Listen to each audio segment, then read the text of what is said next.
miarabantsika rehetra ny tokantrano na ny toeram-piasana na iza toerana misy ianao ny tena koa izay hitondra ny ity hafatra ity. Mialohan'ny tena hidirantsika amin'ny hafatra hivavaka manokana aho aloha, hivavaka ho anao koa izay mandre an'ity hafatra ity mba ho arovan'Andriamanitra ny sofina sy ny saina eo am-pandrenesana izao tenin'Andriamanitra izao. Vavakantsika raha io misaotra anao lehibe aho amin'ny anaran'i Jesosy Kristy Tompo zanakao, raha mbola nomenao tombonandro zay andre ny teninao tahaka izao. Zava-dehibe tokoa manko ny mandre ny teninao re Tompo, ary ny indrindra fa makatao araka ny teninao mba azahoanay mahita ny vokany. Vavaka manokana aminao naiza ny sofina mandre ity hafatra ho ity ianao ane hamangy an'izy ireo anokatra ny saina amam-panahany mba azahoany mahita ny valim-bavaka izay tianao ho raisy ny tsirairay avy. Misaotra indrindra Tompo ary fenoany fananao masina aho petrao tombavako ny teninao mitenena aminay tsirairay avy ianao amin'ny anaran'i Jesosy Kristy Tompo no navako izany vavaka izany. Amen. Ny hafatr'Andriamanitra izay nampitondrain'ny Tompo ary havana dia tena mikasika ny fihevian'i Jesosy eny amin'ny rahony lanitra.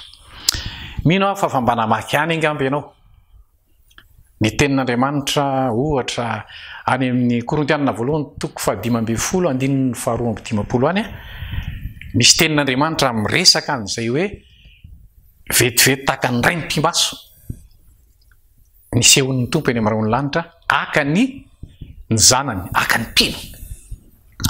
Misy teny koa any amin'ny Tesalonianina voalohany toko 4 any manambara an'izay zavatra izay hoe isy fotoana izay angalan'ny Tompo ny mpino ireo ambarany soratra masina hoe zanak'Andriamanitra.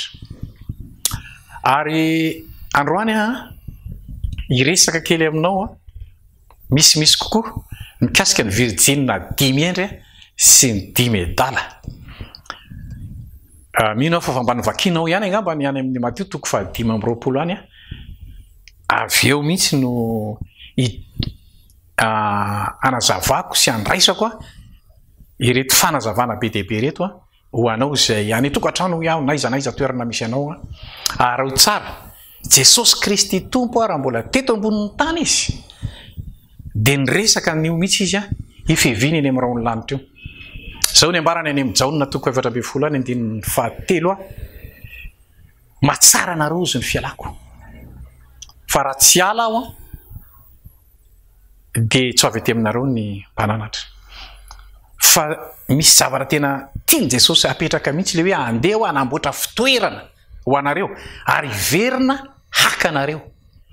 Zay mihitsy ny voalaza amin'ny 7. Zay le fihevian'ny Tompo eny amin'ny rahony lanitra ary eto ampiandrasana azy tsika zao amin'izao tsika miresaka zao.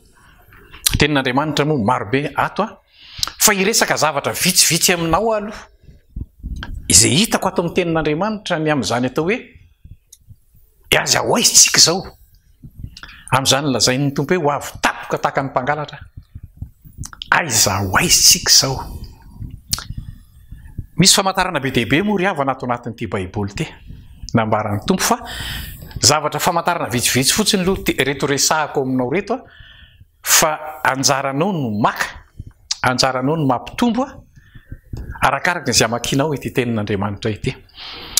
Ao ohatra ao amin'ny Lioka ohatra toko 2:20 dia misy tenin'i Jesosy miamafy ny loza ny fahoriana izay mitranga eto ambonin'ny tany. Vakio tsara nge io Lioka toko 2:20 fa misy milaza izy hoe miamafy ny horohorontany, miamafy ny valana retana. Tsika miresaka zao hoe eto amin'ity firenena misy antsika ity sy manerana n'izao tontolo zao jereo hoe fahamarinan'izay tenin'i Jesosy zay hoe miamafy ireo zavatra ireo. Miara-manaiky daholo angamba tsika rehetra fa tena miamafy zany valana retina zany. Vola tsy toko tsy foroana, hery tsy toko tsy foroana. no ataon'ny olona entin'ny olona miady amin'izany amin'izao tsika miresaka zao. Ianao izay mpino izay manaraka ny tiafatr'Andriamanitra te, mino aho fa hitanao tsara angam'izany, ianao izay mahafantatra tsara ny zavatra mitranga manodidina anao. Orohoro-tany raha eto amin'ity firenentsika ity fotsiny aloha tsy dia tena mbola hoe misy goavana farao tsara ange ny vaovao rehetra maneran-tany ny fahamarinana izany hoe orohoro-tany mitranga etsy sy eroa dia tena mahavariana ry havana. Metapetra fantaninao inona mahatonga an'izany, tsotra ny valiny milohan'ny viany Jesosy eny amin'ny raony lanitra dia alefa ny reny famantarany reny. Tiako misy famantarana anankiray mba tiako ho hitanao tsara ilay izy. Milohan'ny idirantsika any amin'ilay hoe Virgine dimy endry, Virgine dimy edala. Vakio eo amin'ny Luka 12:20 hoe misy tenin'i Jesosy hoe very hevitra ny olona noho ny fitrangany zavatra misy eto amin'ity zao tontolo izao ety. Samitsika mijery fotsiny manodidina very hevitra ny olona ozy, ary tsy vitany hoe very hevitra fa zao reraka ny fon'ny olona ny amin'ny zavatra hitranga. Dia samitsika mijery ary ho tsara ange izany fahamarinana ny tenin'Andriamanitra izany, fa inona moa ny zavatra tsy karohana sy ataon'ny zanak'olombelona amin'izao fotoana izao. Raha mijery ny fitobaky ny siansy sy ny teknôlôjia amin'izao fotoana ianao dia ohatrany hoe ho resy izany zavatra izany, fa jerevo angery havany. Miara-manaiky tsika fa firenena enjana ary firenena goavana matanjaka be daholo ireo tratra ny valana retina matsiravina amintsika amin'ny resaka izao, mampiasa ny fomba rehetrarehetra, ny tetika rehetrarehetra entina andresena. Fa jerevo ange fahamarinana izay tenin'Andriamanitra izay hoe tena reraka valalanina ny sain'ny zanak'olombelona. Mety amin'ny tany izay no heverina fa mahantra moa tahaka ny tany aty Afrika, tsy afa miala amin'izany ianao, samitsika manaraka fotsiny ny zavatra mitranga, saminge manaraka. Dia ho hitanao fahamarinana izany tenin'i Jesosy eo amin'ny Matteo Luka 12:20 manomboka 5:20 reraka ny fon'ny olona.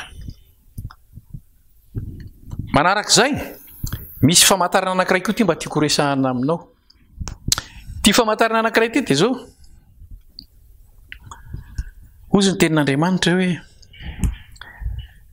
tsy te handretsony ny olona ny fahamarinana ty tenin'Andriamanitra ty, izany hoe manalavitra n'izany tenin'Andriamanitra izany ny olona. Vakeo nge mangataka anao ao amin'ny Timoty 2:4-7 hoe angididy sofina ny olona, tsy te handretsony ty tenin'Andriamanitra ty ny olona, tsy te halala nyty baiboly ty tsony ny olona hoe marina n'izay voalaza ao.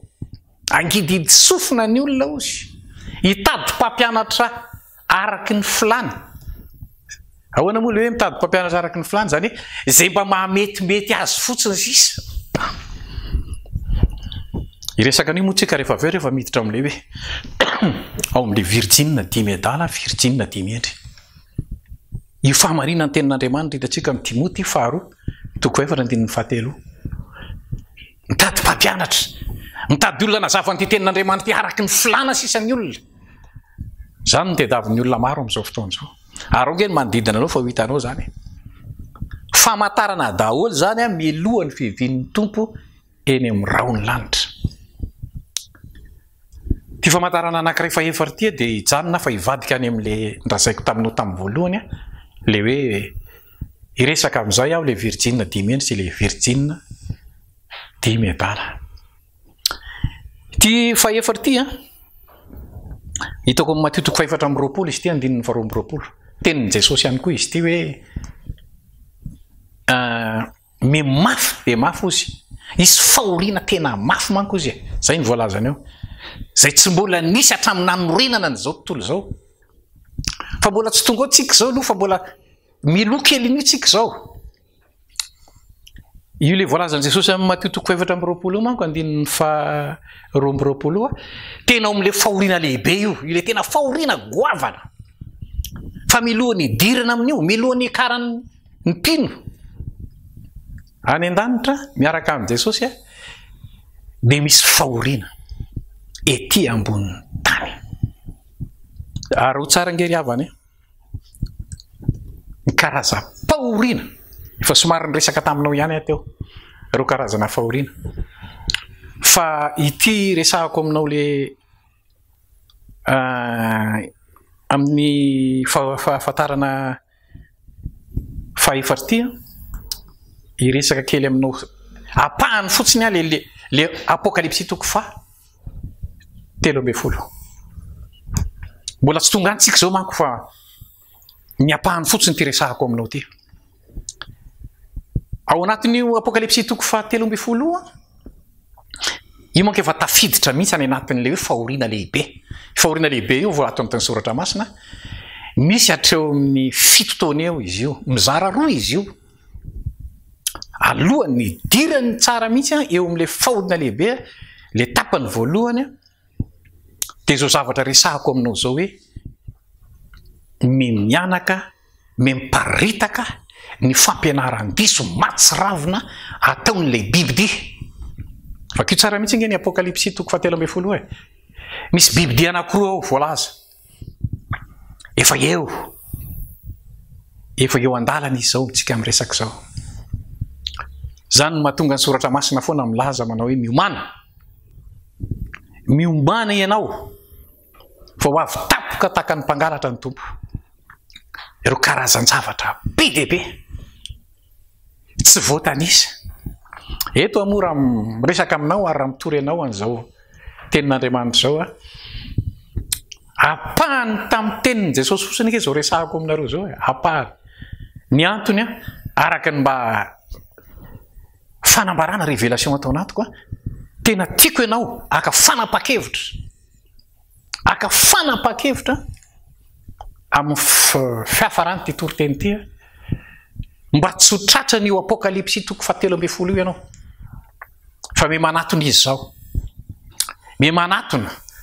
Ary raha ny tena izy manko le hoe me manatona dia zao le fehviany Jesosy eny amin'ny raony lanitra me manatona efa tena akaiky. Misy teny zay moa amin'ny soratra masina hoe ino rehefa mitsangana eo ambaravarana ka mandondona. Aiza ianao no mandre an'izao afatr'Andriamanitra zao ry havana? Enoy tsara zao afatr'Andriamanitra zao na toy ny fanoharany tompo napetrako ny tompo atao anatin'ity soratra masina ity. Tamin'ny andron' Jesosy tonga tety ambonin'ny tany resaka fanoharana be dehibe izy, fa be dehibe nge ny olona tsy nafantatra an'le fanoharana ary na ny mpianatra aza ny teny hoe inona ny tianao tenenina amin'izany fanoharana zany. Ary mino koa fa itsika mipetraka amintsika ihany koa zany fanontaniana zany amin'izao fotoana zao. Fa ity fanoharana anankiray amin'ny Virgine 5 sy 10 médaille ity moa nefa nampanantenako taminao ary resahako taminao tamin'ny vao nanomboka zao toriteny zao fa iresaka kely an'io aho mba hatonga anao ny ano faniriko dia zao mba ho anisany ianao ao anatin'le Virgine 5 zay ny any mba zavatra tena faniriko raha miresaka an'izao fa kio tsara ngery havana io Matteo 5:20 fa misy izao mihitsy hoe misy Virgine 10 ozy Jesosy miandry ny mpapakatra dia zao ny voalazany hoe ny 5 adala voalazany mihitsy le hoe nandray ny fanala nefa tsy mitondra solika fitaiza. Zay re tsara io ny 5 adala fa ny 5 andro izy dia jereo tsara le hoe mitondra solika fitaiza. Resako kely aminao onko le hoe solika fitaiza ty. Raha mijery ny hatrany amin'ny testamenta taloha anao dia tavoara misy menaka izy io, misy koa jiro nampiasain'ry Mosesy rehefa tao manao fisorona zareo ary tsy mety maty mihitsy jiro. Ny mpisorona moa dia tena niandry eny izy io ary mijery eny izy io isan'andro mba hirehitra. Misy lahan-jiro ao anatiny ampiretina. Jereo tsara ngery havana ny tena fahamarina ny tena zavatra tiany Jesosy tenenina amin'le hoe Virgine 5 adala sy le Virgine 5 endry. Zany hoe misy zavatra tena hitovizana mihitsy eo zany ny maha Virgine raha maha olombelona zany ny tena tiany Jesosy tenena raha vehivavy dia zao misy tena hitovizana mihitsy ny adala sy ny endry fa eo amin'ny zava-panahy eo amin'ny fiainana riavana ny tena tiany Jesosy tenenina le fiainana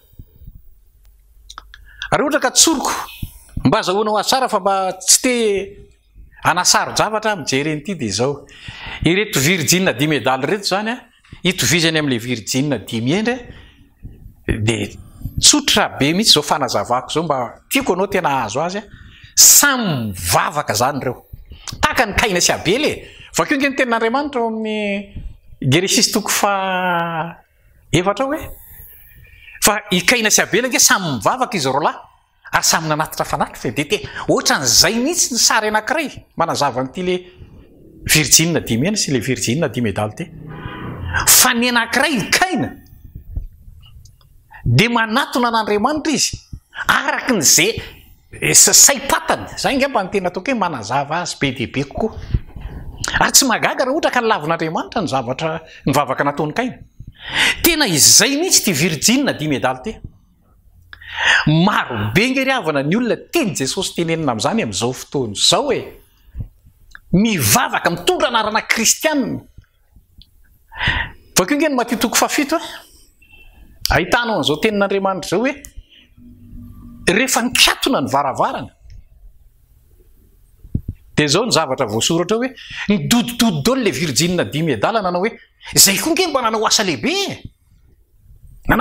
tamin'ny anaranao zay mamoaka démonie ary jereo nge ravana ny tantara ao miasan'ny apôstoly fa tena misy fahamarinany a mamoaka démonie ny zanaka Skeva 7 lahy nge namoaka démonie olona tsy nandray an Jesosy firy moa ny olona am'izao tsika miresaka zao arao samy nge tsika mba manokatra ny saina mampanahy am'izay am'izao fotoana tsika miresaka zao hoe variana manko ny olona hoe ianona nge mamoaka démonie ianona nge manasitrana ny mararika io fa izay mihitsy ny voalaza an Jesosy amin'ny Matthieu toko 7 ny tenin'ilay le olona rehefa nikatona ny varavarana hoe namoaka démonie tamin'ny anaranao zahay jerevo tsara nanao asa lehibe tamin'ny anaranao zahay dia ahoana ozy Jesosy tsy fantatro ianareo eto ry havana izao afatra Andriamanitra zao a fotoana anankiray tena tokony andiniantsika tena tsara ny amin'izany atao hoe zava-misy mitranga manodidina atsika mahatonga ry havana ny soratra masina ary Jesosy Kristy mihitsy mamerimberina hoe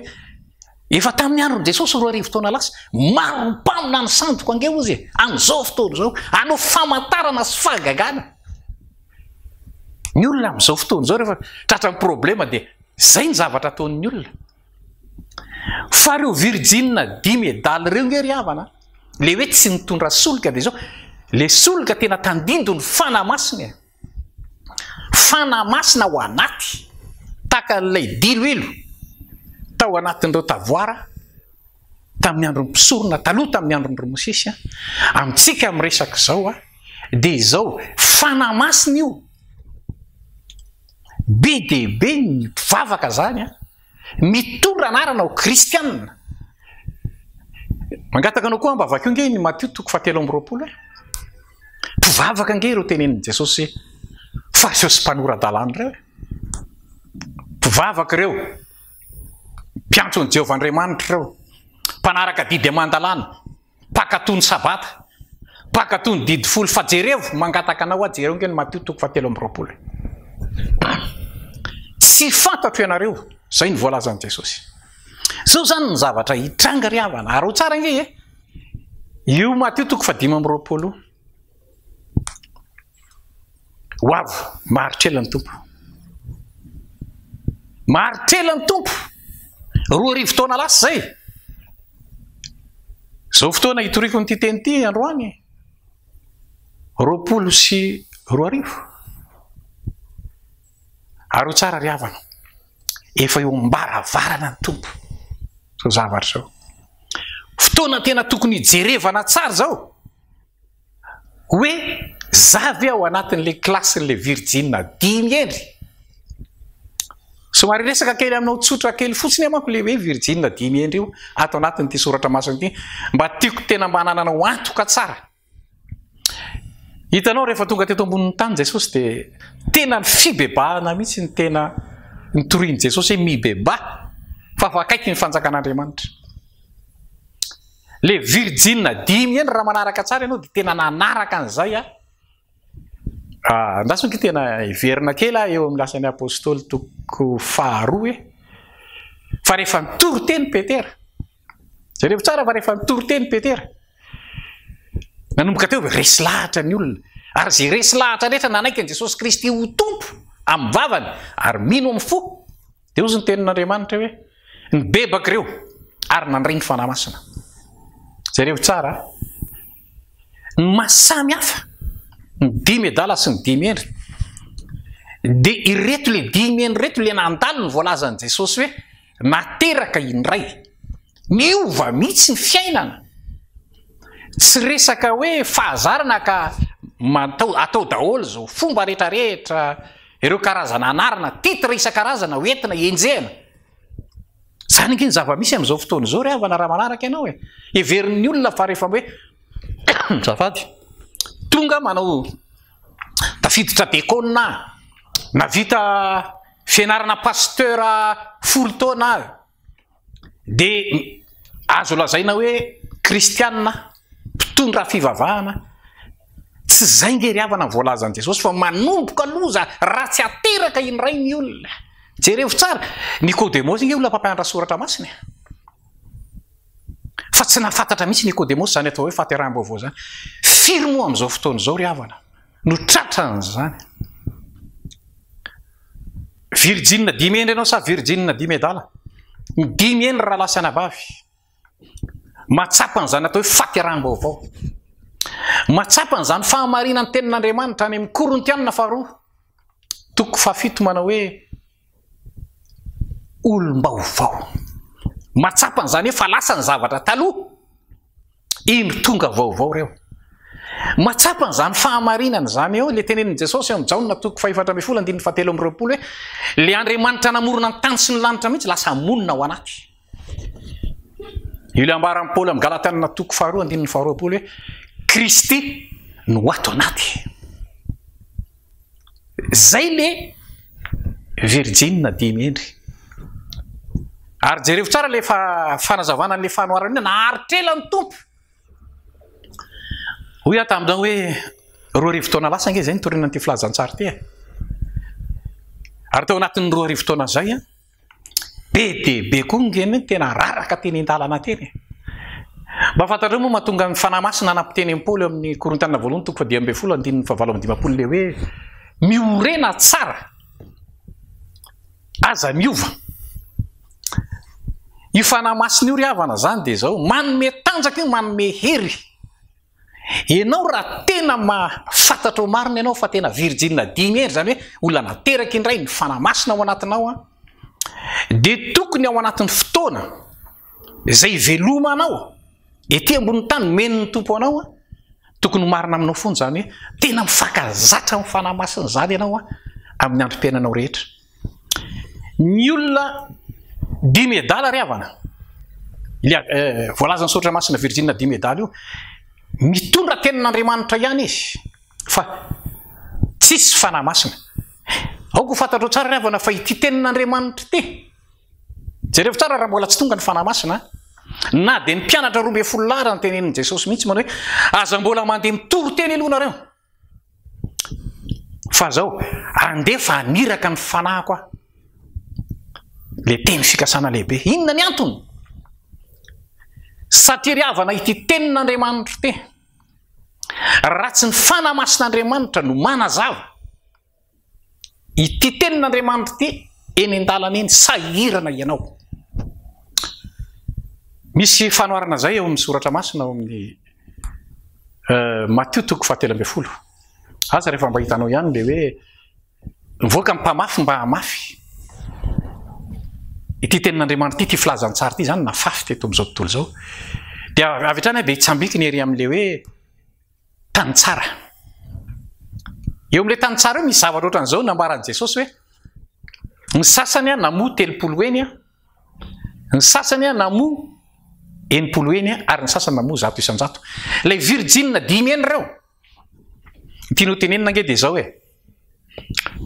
ianao mila mandray loha ary mila matsapa n'izany faterahm-baovao zany fa manomboka kosa aloha le fahazavana tsy kelikely mety tsy ary hitovy daholo zany zay ny dikan'le hoe 30 sy 80 sy 100 isan-jato fa ny tena tian'Andriamanitra fotsiny tena mba ho azoniny le dimy endry de zao iazona tsara mihitsy le famonjena le fiainam-pahamasinana ao anaty fiainam-pahamasinana nge ny fanahymasina ny tena mitondra an'io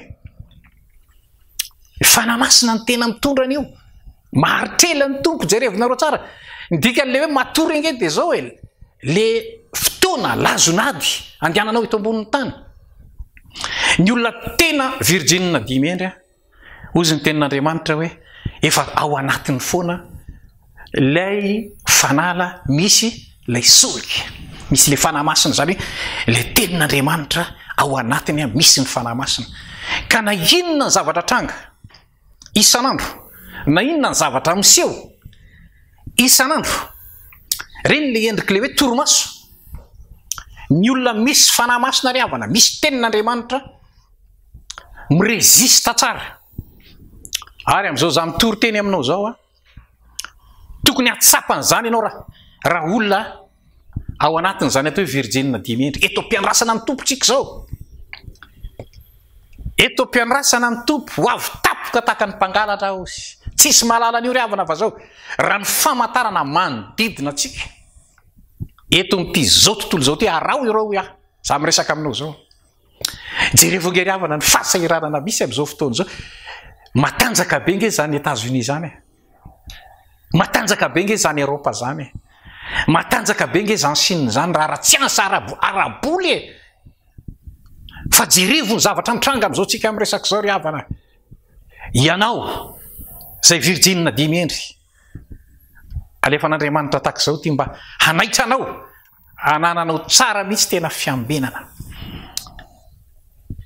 mbola veriko tsara le nambera le teniny nataon'ny fanahymasina tamin'ny apôstôly Paoly tany Korinto hoe le 9:15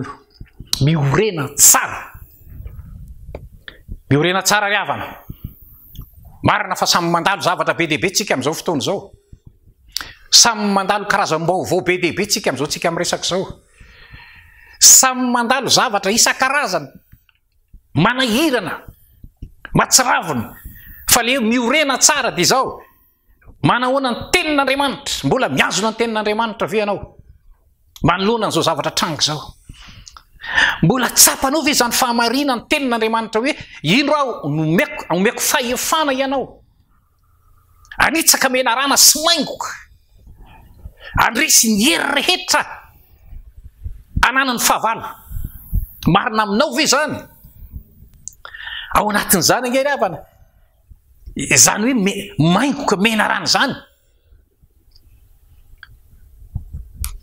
io zavatra mbara valana retina miparitaka io io valana retina miparitaka am'izao fotoana zao tsy voafe ny zanak'olombelona am'izao tsika miresaka zao Jesosy mamerina ny teniny io raha manome anao fahefana anitsaka menarana ho sy maingoka andresy ny hery rehetra ananany fahavalo Jesosy ry havana mbola veriko aminao miteny anao izy androany mamerina anao izy zao tenin'Andriamanitra zao tsy miova mihitsy io tenin'io ny virgine dimy endry tena toroko anao mipetraka tsara am'izany fahamarina ny tenin'Andriamanitra zany eo amin'ny fiainana andavanandro ny virgine dimy endry manoloana vaovao isan-karazany voakatsy mivoaka roa mipetraka tsara amin'ny fahamarina ny tenin'Andriamanitra momba anao mandrakariva ozy zany ny teniny Jesosy amin'ny virgine dimy endry zafady miorena tsara miorena amin'ny tenin'Andriamanitra aza miova jerevo tsara io tenin'Andriamanitra io ry havana aza miova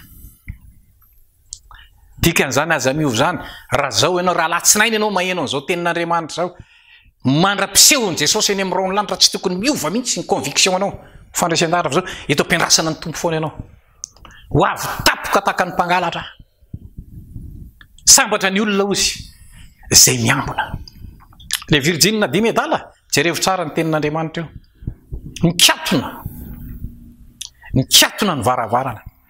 Ary milaza marina aminao ny tenin'Andriamanitra fa rehefa mikatona ny varavarana dia tsy maintsy tanteraka aminao io Apokalipsy 7:10. Ho hitanao tsara zany famarinany tenin'Andriamanitra hoe tsy afaka mividy, tsy afaka mivarotra ianao raha tsy mandray ny mariky le biby dia. Tsy afaka mividy, tsy afaka mivarotra. Jereo tenin'Andriamanitra eo ry havana. Tsy diso mihitsy io, mbola veriko aminao tsara. Maninona ianao mandray an'izao afatr'Andriamanitra zao ao anatin'izao fahoriana be dia be mikorina hito amin'izao tontolo izao. Tian'Andriamanitra ho voavonjy ianao. Tian'Andriamanitra hiakatra ianao mba tsy ho tratran'izao fahoriana lehibe. Le lazain'i Jesosy hoe zay tsy mbola nisy hatramin'ny hanorenana an'izao tontolo izao. Dia mba tiako ianao vakio ngevantsika za aloha tsy manana fotoana betsaka makinanao ny fahorianao fa vakio fotsiny manomboka amin'izay ianao. Toko fahafito, toko fahavalo, toko fahasivy, toko fahafito amby folo ao amin'ny bokin'ny Apokalipsy dia ho hitanao zany atao hoe fahoriana lehibe.